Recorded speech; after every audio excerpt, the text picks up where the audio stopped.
Brendan O'Neill is editor of Spiked Online and a columnist for Reason Magazine, and he joins us tonight.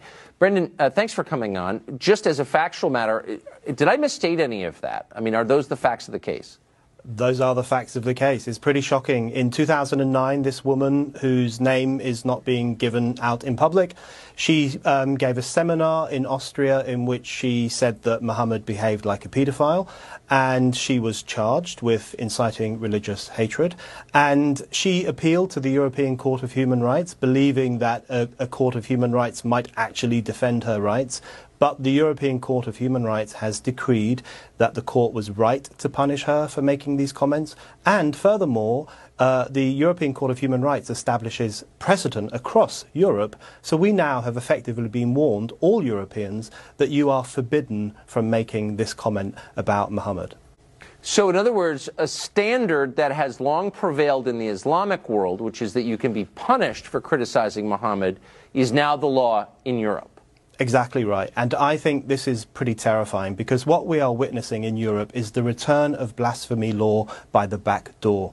You know, people fought long and hard in many European countries for the right to question religion, to mock gods, to make fun of prophets. This is a long, hard fought for liberty. It's now being overturned by these new forms of blasphemy law, which really are rehabilitating quite medieval laws, which tell us that there are certain things about religious gods and prophets that we are not allowed to say. I think it is a brazen and terrifying attack on freedom of speech.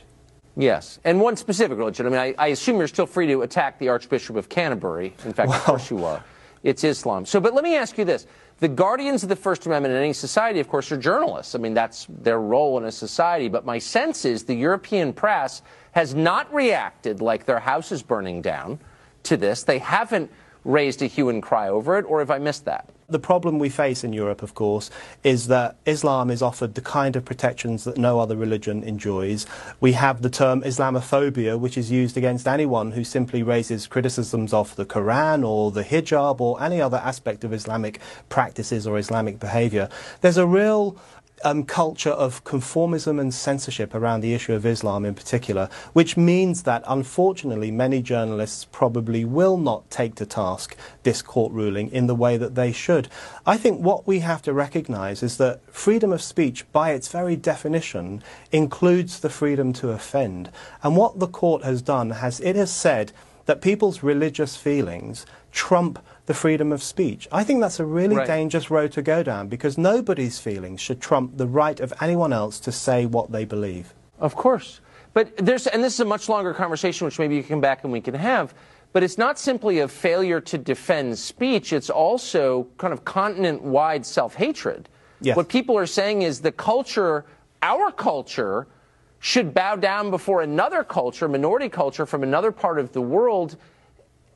I mean, a healthy society would not take this position, right? A society that hates itself would. I think what we are doing is we are demolishing one of the key principles of modern Europe. In the wake of the Enlightenment and the Renaissance, Europe propelled itself forward and started to believe in freedom and choice and the right to express yourself. We are now backtracking on those great historic gains, and we are allowing a new form of censorship to come through. I also think it's a very dangerous ruling. We have many radical Islamists in Europe, and the court has now basically said it is impermissible for people to say this thing about Muhammad. What message does that send to these people? It tells them that if they hear someone say this, maybe they can punish them. Maybe they can reprimand them. Exactly. That's exactly right. In the way they did with Charlie Hebdo. I think this is green-lighting pretty violent responses to criticisms of Islam. Brendan, thank you, and I hope you will come back. Thank you, Tucker.